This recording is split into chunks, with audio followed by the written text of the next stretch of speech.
Kasal po ako sa isang British national. Dito po sa Pilipinas kami ikinasal noong February 14, 2004. Gusto niya raw sana ng isang malaking pamilya, pero sadyang mapagbiro ang tadhana. Ang lahat pala ng sinabi niya bago siya umalis ng bansa ay mananatiling pangarap na lang.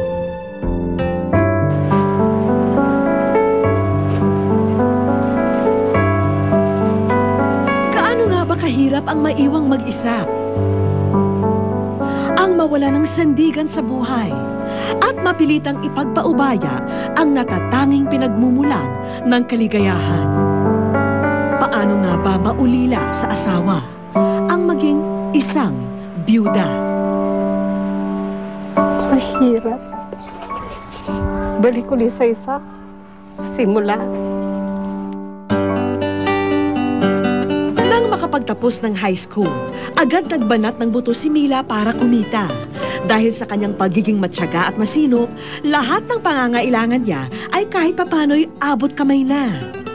Sa katunayan na nga, siya pa ang nagiging takbuhan ng mga kakilala at kamag-anak kung may problema. Oh, di ka.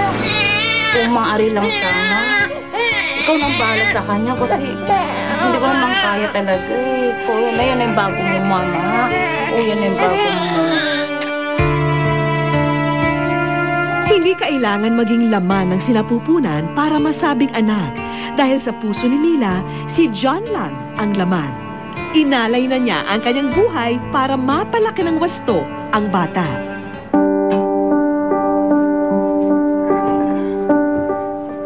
Gaano mo kalab si mama?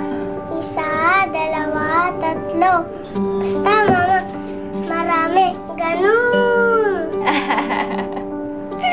Ako, mas marami pa dyan at ganito kalaki. Minsan, sumasagi rin kay Mila na napaaga ata ang pagiging magulang niya.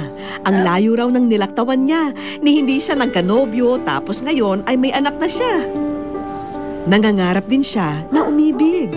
Ang magkaroon ng karamay sa hirap at ginhawa at makasama sa kanyang pagtanda. Narinig ata ng kapalaran ang kanyang mga binubulong sa langit. Hello?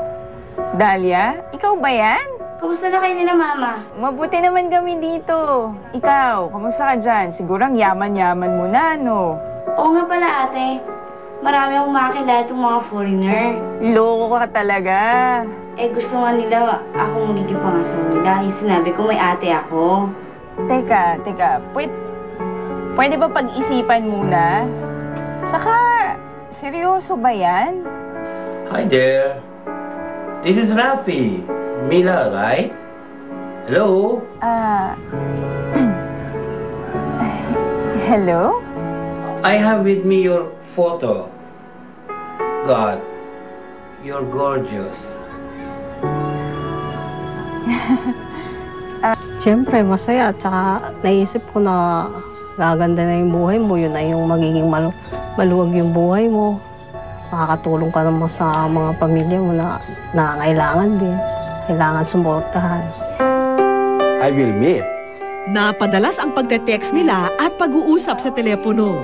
Hanggang sa naging matamis ang suyuan ng dalawa. Oh, so you're coming here. Wow. Kahit pa daang-daang milya ang pumapagitan sa kanila. Hi, Mila. Long distance, tumatawag siya. Minsan, 3 times a day. Tapos, nagte-text siya lagi. Ganun. Minsan madaling araw, ating gabi, talagang tumatawag siya. Matapos ang 8 buwang pakikipag-ugnayan, tumungo si Rafi ng Pilipinas upang sorpresahin si Mila.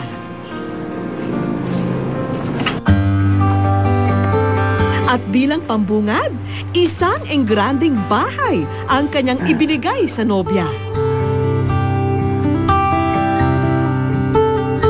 Mommy, I wish you accept me as your son-in-law.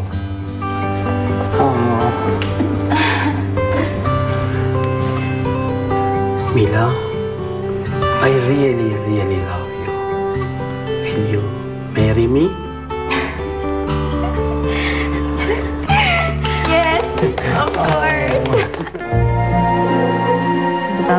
nagdasal kami, yun. Yung buhay na hindi ko dating natikman ko yung meron kang kasama sa bahay, may katulong ka na sa bahay, nakayarkon ka na lahat, nabibili mong gusto mong bilhin. Larawan na sana sila ng isang masayang pamilya. Kaso ito'y mauudlot. Hindi magtatagal sa bansa si Rafi.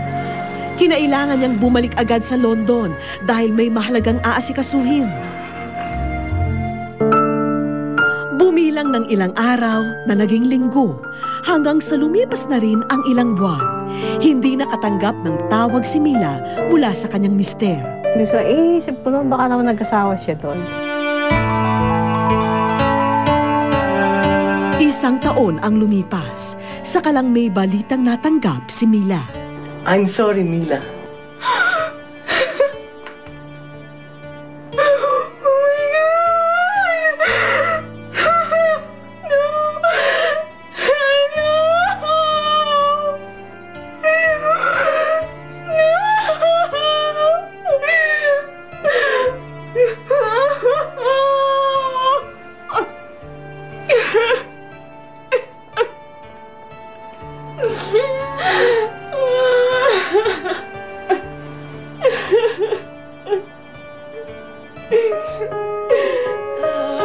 Sa kanyang pagluluksa, tila pumanaw na rin ang mga pangarap niya sa buhay. Pati ang masaganang pamumuhay, saglit lang natikman ni Mila. Salat na sa aspetong pinansyal, kaya taas kamay nang sumuko si Mila. Ang iniisip na lang niya ay paano na ang kinabukasan ng kanyang alaga, gayong balik sa dukha ang estado niya.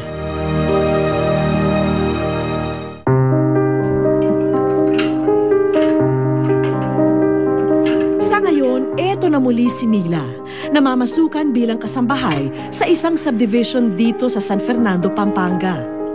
Kahit nagluluksa pa ang kanyang puso sa pangungulila sa pumanaw na asawa, kailangang patuloy siyang lumaban at umayon sa pag-ikot ng mundo. Para sa kanya'y kabanata ito ng kanyang buhay na pagpapaalala na minsay siya'y sumaya at umibig. Tila nilimot na rin siya ng mga taong itinuturing siya noon na reyna. Hindi naman pinabayaan, kaya lang dahil wala na akong pera, wala na akong mayabot sa kanila. Pinaghihirapan ni Mila ngayon ang bawat sentimong kikitain alang-alang sa kanyang anak-anakan na si John. Dahil ito lamang ang nagsisilbing pising niya para hindi sila tuluyang magkawalay ng anak. Bakit daw yung bata, hindi ko na lang isoli. Hindi naman niya laruan para isoli ko. Buhay yun. Yun ang pinakamasakit na naramdaman ko. Pinasusoli yung bata.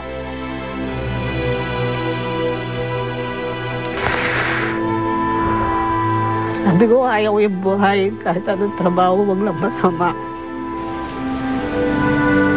Kaya naman ganun na lamang din ang pagsusumikap ni John na makatapos ng pag-aaral. Yung kukunin ko pong course sa electrical engineering po. Magpapasalamat ako sa iyo sa tulong na binigyan mo sa akin. Kahit di mo ako tunay na anak, tinuring mo pa rin akong tunay na anak. Sa kasalukuyan ay nasa pangangalaga ng mga kaanak ni Mila, si John. At tuwing mabibigyan siya ng pagkakataong bisitahin ito, panandali ang naglalaho ang mga alalahanin niya. Pero marami pa ring bagay ang naisa ng gawin ni Mila para sa anak niya. Pag umuwi ako ng 15:30, uwi siya sa bahay basta Biyernes ng gabi, Sabado, Linggo, magbabanding kami. Mabait naman yung amo ko. Nung una masakit. Ako nag-aasikaso ng pagkain niya. Pagising niya sa umaga, kakain na lang yung papasok. Yung mga gamit niya inaayos ko. Hindi siya napapabayaan. Malinis siya lagi. Sa pagkain niya, pag nagkakasakit siya. Ngayon, di ko alam siyang naglalaba, siyang nag-ano sa pagkain niya. Gusto kong matapos ng pag-aaral para matulungan ko yung mama ko para di na siya maghirap, di na siya magtrabaho. At dahil likas na masinop, diretso sa gastusin ng kanyang anak ang lahat ng kanyang pinaghihirapan. Bagay na unti-unti nang natanggap ni Mila dahil sa pagkawala ng pensyon o anumang mahahabol sa yumaong asawa sa ibang bansa.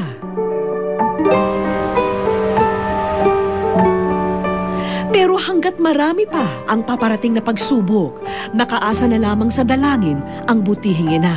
Inihingi ko kay Lord na walang magkasakit. Dayo kami sa mga disgrasya. Pero unang-una wala naman kami panggastos. May magkasakit o ano masakuna. Yun ang inihingi ko. Tapos bigyan niya ako ng lakas ng pangangatawan. Para continuous lang yung trabaho. Continuous yung pag-support ako sa bata. Wish ko lang sa aming pagbabalik. Sana po makapagsimula kami uli. Magandang buhay. Kahit hindi marangya, basta nakakaraos araw-araw at magkasama kami sa hirap at ginhawa. Yung hindi kami maghihiwalay. Panghimig